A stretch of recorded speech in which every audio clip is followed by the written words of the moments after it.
Hello and welcome, and in today's video I'm going to share with you the top 10 most difficult Ark Tames, so let's get into it. In at number 10 we have the Desmodus, and this is just one of those creatures which, albeit isn't going to be the most difficult tame out there, getting those blood bags for that first Desmodus is definitely going to be a challenge, and also just surviving the whole thing and getting to the area where they spawn is quite a challenge as well, especially when there's so many of them all in one place and you just want to tame one of them and you don't want loads and loads of these things after you. And obviously the getting of the blood bags will be a pain, as it will take ages to extract a blood bag like every 5 seconds from your body. But it is definitely well worth the tame. The Desmodus is one of the most useful tames out there, especially for its sanguine elixir, as it is an absolute taming cheat. Next up we have the Bloodstalker, and this has the exact same taming method as the Desmodus, but why is it more difficult? Well, blood bags are not easy to get on Gen 1 in any circumstance at all, as yes, once you tamed your first Desmodus you have yourself a blood bag farm, whereas that simply isn't possible on Gen 1, and you just have to keep doing that same method and getting hundreds and hundreds of blood bags to actually get yourself a really high level Bloodstalker. And these are definitely essential on the Gen 1 map, as they are pretty much the only creature which you can use to get around, as flyers are banned on that map. And they're a pretty good shout on Arboration 2, as flyers also aren't allowed on that map, although you do have creatures like the Rock Drake, whereas on Gen 1 this is your only real creature which you can use to travel around at great speed, like the Rock Drake on Arboration. Now next up we have the Giga, and I was going to put the Crocodontosaurus in this spot, but I decided to just discount it on the list, as actually that tame isn't too bad and it can be somewhat friendly compared to the Giga tame, especially considering how little resource you need for that tame, and albeit sometimes it can be buggy, I would say the Giga tame is still just a little bit harder because of the amount of resource you need for this thing. And yes, you can trap this thing pretty easily and then you just have to stand there and shoot it, and it's not going to be the hardest tame in the world, but obviously it is still going to be a very difficult one, and considering its size and absolute mass as a creature, you kind of expect that. But hundreds and hundreds of trank darts does definitely take a while to get, and it is pretty difficult to get, as crafting all of those narcotics and then all of those arrows is just going to take a lot of time. And if you're breeding this creature on official, then have fun with raising a creature like this for 2 whole weeks. This is why I am never an Ark official player. Now next up we have the Golem, and this creature is essentially tamed by shooting cannons into this thing's face, or you can use rocket launchers, but it is a lot harder to do it with that method, albeit cannons' mobilities are absolutely terrible, whereas the rocket launcher you can aim pretty easily. It's just more difficult to actually get it to work with the rocket launcher for it to deal enough torpor before the creature actually dies, as the rocket launcher is more of an attacking weapon where no one, absolutely no one, is going to use the cannon to raid a base in a PvP scenario or anything like that. Rocket launchers with homing missiles will probably be used at some point, and they definitely are used to destroy metal bases, but not cannons. That is kind of more of a taming weapon which can be used to tame things like the Golem and also creatures like the Astrocetus as well. And it definitely does make the tame very difficult, as the cannons are hard to aim and very, very expensive. But it is well worth it, as these creatures are absolute beasts of Scorched Earth and they can tear through any creature that spawns on that map. Now we have the Basilisk, and this is the first Arboration creature on the list, and actually the next 2 creatures after this are Arboration creatures again. Arboration creatures are actually significantly harder to tame than one may think. And in terms of the Basilisk taming method, it seems very simple on paper. Just get some Rock Drake eggs, that's your only real option on Arboration, but you can use Wyvern eggs and you can use magma sword eggs if you want, and then drop them in front of it without aggroing it, and then it will eat them, and then you have yourself a tamed basilisk. But aggroing it is very easy, and obtaining those eggs, especially rock drake eggs on Arboration, is very, very difficult if you don't have a rock drake already. And even if you do have a rock drake, it still is a challenge to go all the way down into the red zone and get those eggs and bring them back up. The basilisk is definitely a hard tame, but a very fun one which you should do at some point, as long as it doesn't bug out, but you know, it's Ark. Now we have the rock drake, and you may be telling yourself, well, isn't the basilisk a harder tame as you have to get the eggs and also not de-aggro it?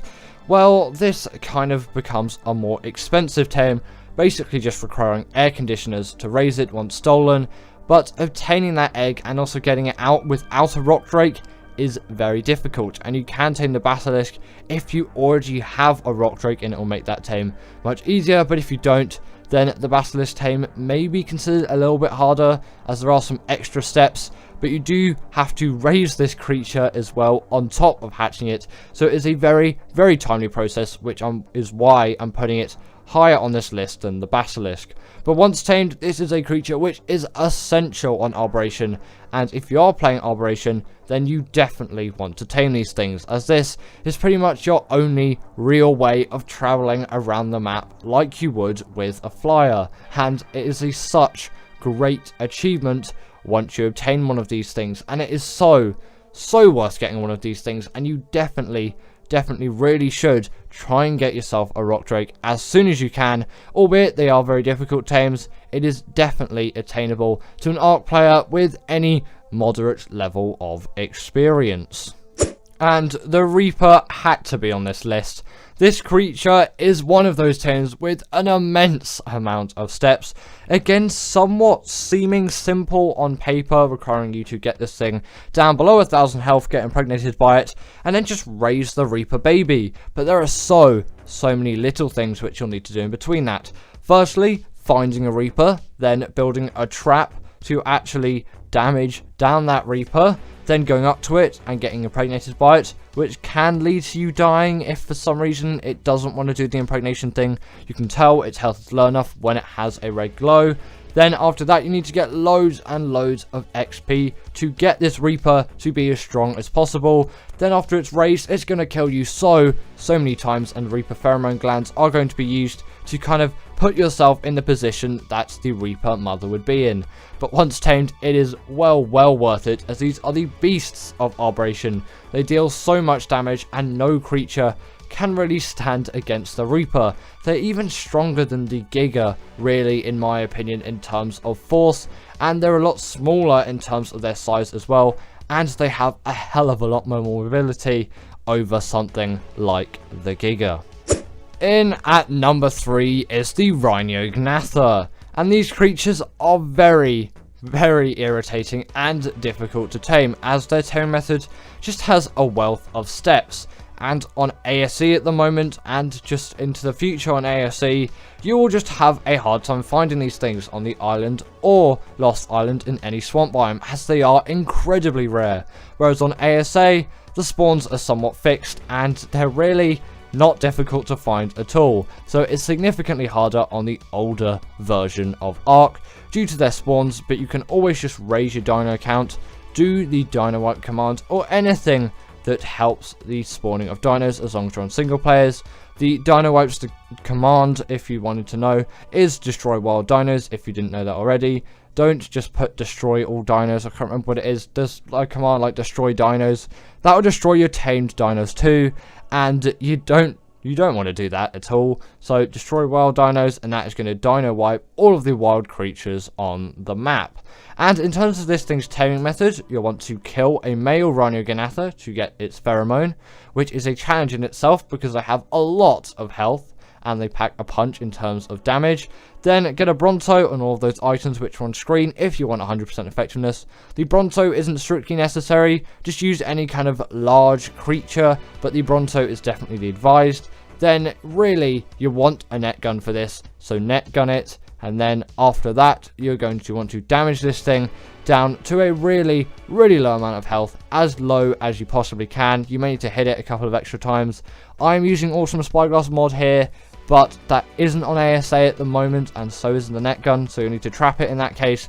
And you can always use the magnifying glass if you don't have any kind of mods to see this thing's health. The torpor isn't really necessary.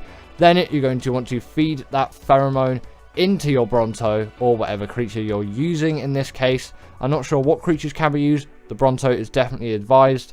Then afterwards it will come out of its kind of net trap, and then it will impregnate your dino, which is where you want to feed it all of those resources. Then it will collapse over and your Rhino Ganatha baby will be born. In at number 2 is the Shadowmane, and this creature really seems like a very, very simple tame on paper, but in fact it isn't at all. This creature just has a wealth of things which can go wrong with it, namely that this creature will just like to aggro onto everything, and you're going to need things like Gilly and probably a trap as well to do this fully successfully, or at least with the most amount of ease. And then getting the fish at the right size as well can just be a challenge in itself, because you know, Ark is Ark.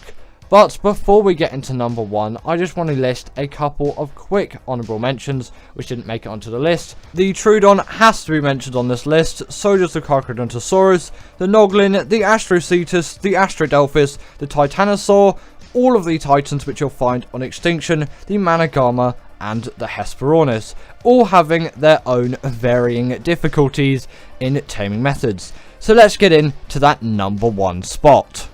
And in at number 1 is the Amargasaurus, and this creature is by far the bane of so many people's lives, requiring Raasclark 24 hours to actually tame this thing, which is insane for a creature, which is unprecedented for every other Ark Tame. No creature has a taming method like this one, and if you do this taming method, in fact, you will probably not be sane by the end of it, allowing it to run around and fight with you until it is tamed. This is the absolute bane of any Ark player's existence. But we can't forget the Fenrir too.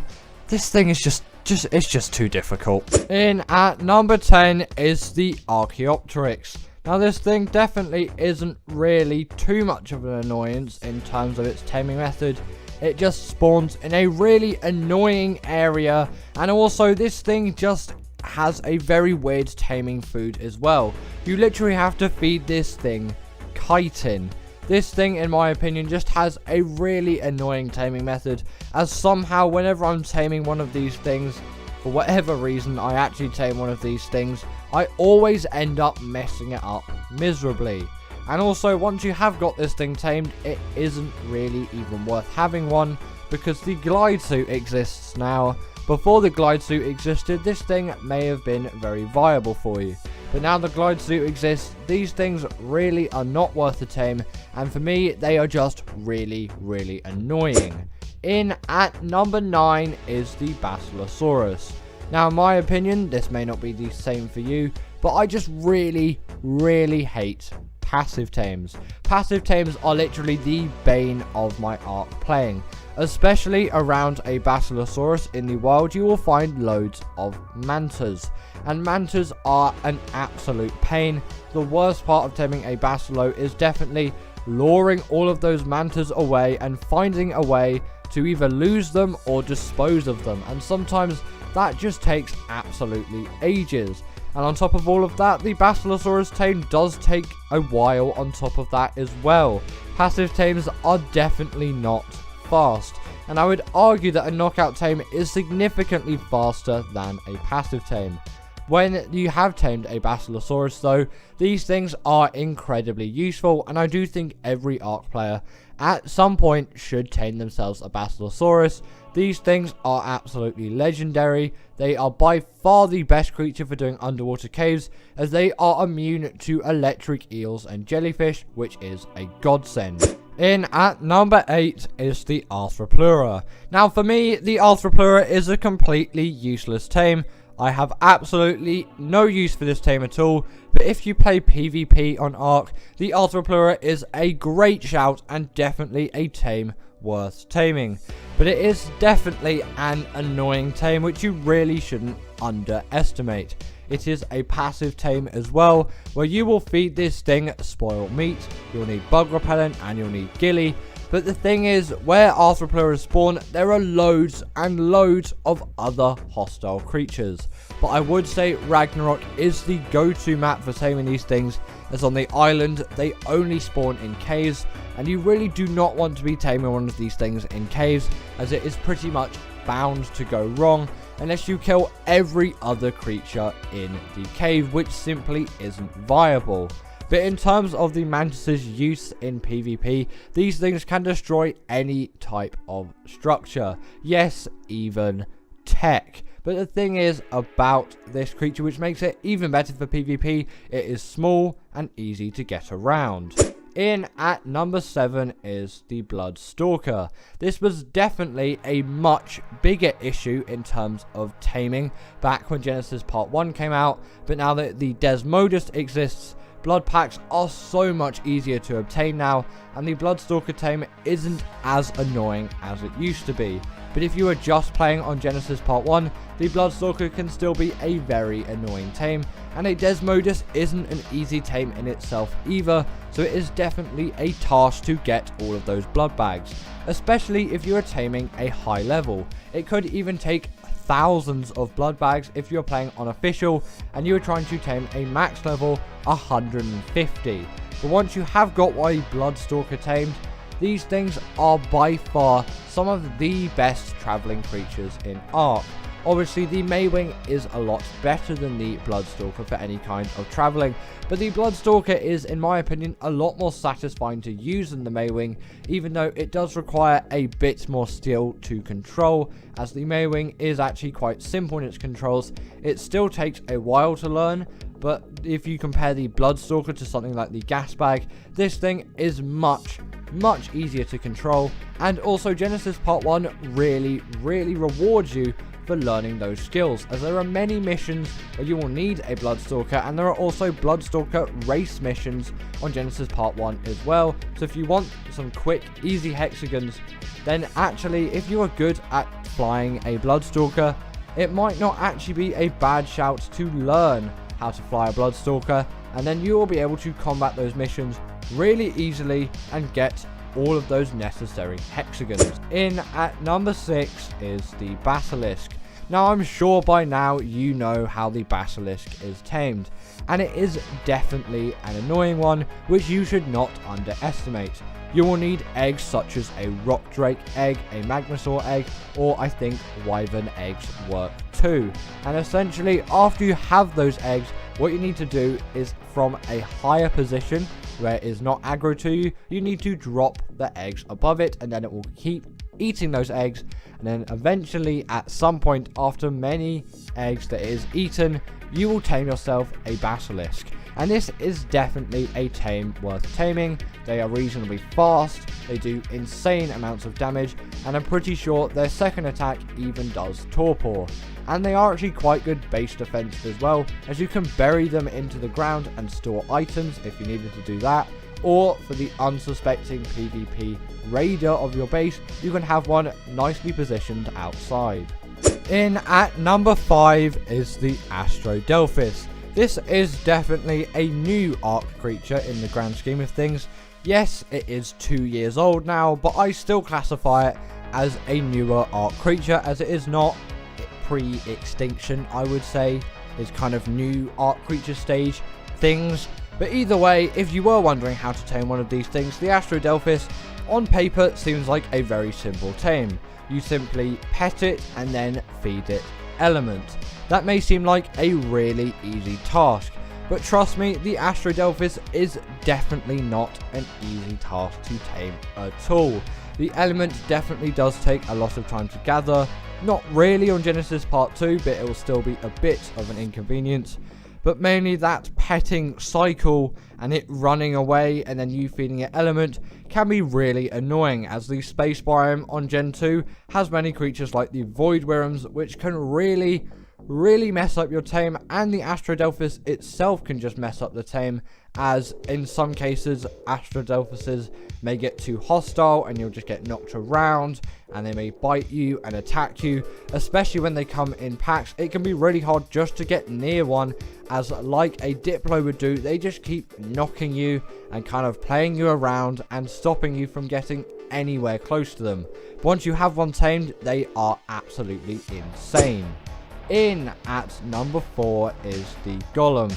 This thing has a very simple tame, again on paper, and its tame method is pretty much the same as the next creature on the list, except the next creature is a little bit harder to tame. The Rock Golem, simply put, you just have to shoot cannons right into this thing's face.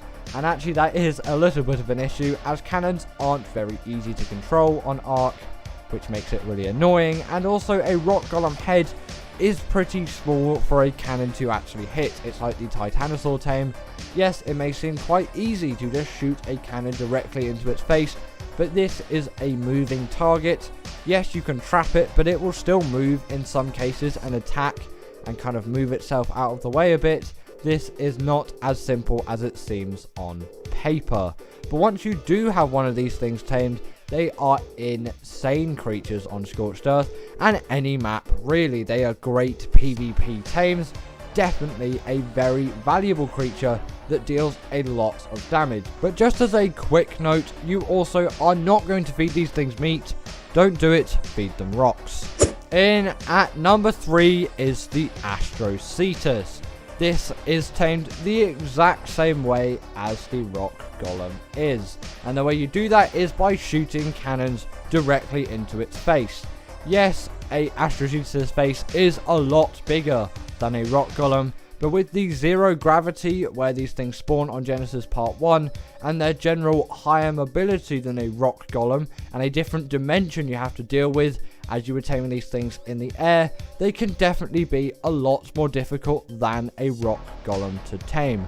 Unless obviously you have the Tech Hover Skiff, then it may be a little bit easier for you. But these things, even when knocked out, are still a difficult tame on top of that as well. They take a lot of resources to tame, and they also take a lot of time and a lot of narcotics just to keep them asleep.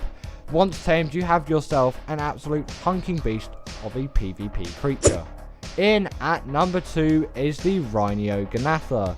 Actually, this is Ark's most recent addition to the game, and if you haven't heard of it before, essentially this thing is an insect that will spawn in any swamp biome on the island or on the Lost Island, and those locations are on screen currently. But you may think, well, surely it's not that bad to tame, right? It's just a simple knockout tame. But actually this thing has a very long and laborious taming method, and actually if you did want to check it out, I do have a full video guide on how to tame yourself a Rhinognatha, so if you are struggling, I will link that in a card on the top of the screen right now. But as a quick summary, you are going to want to know how to tame yourself a Rhinognatha. But before I talk about that, I'm going to talk about what makes this creature so great as a creature, and also personally why I think you should tame yourself a Rhinognatha as soon as possible. The Rhinognatha is an extremely great flyer and is extremely useful for you to tame. Also, it just deals an amazing amount of damage, and it really is a great companion in Ark. Also, if you were just looking at the actual video there, you would have seen a glance at the steps to tame a Rhinognatha. You're going to need to find yourself a male Rhinognatha, then you'll need to kill it and get its pheromone. Then you're going to need to find yourself a female Rhinognatha, preferably net gun it or trap it in some kind of way, and get it to the lowest amount of health possible without killing it. Obviously this does really help if you do have awesome spyglass, but if you do not have access to mods, if you're on console, or if you just like to play vanilla, you can always use the magnifying glass. Then once that is done, feed the pheromone to your Bronto. Sorry, I didn't mention that you need yourself a Bronto.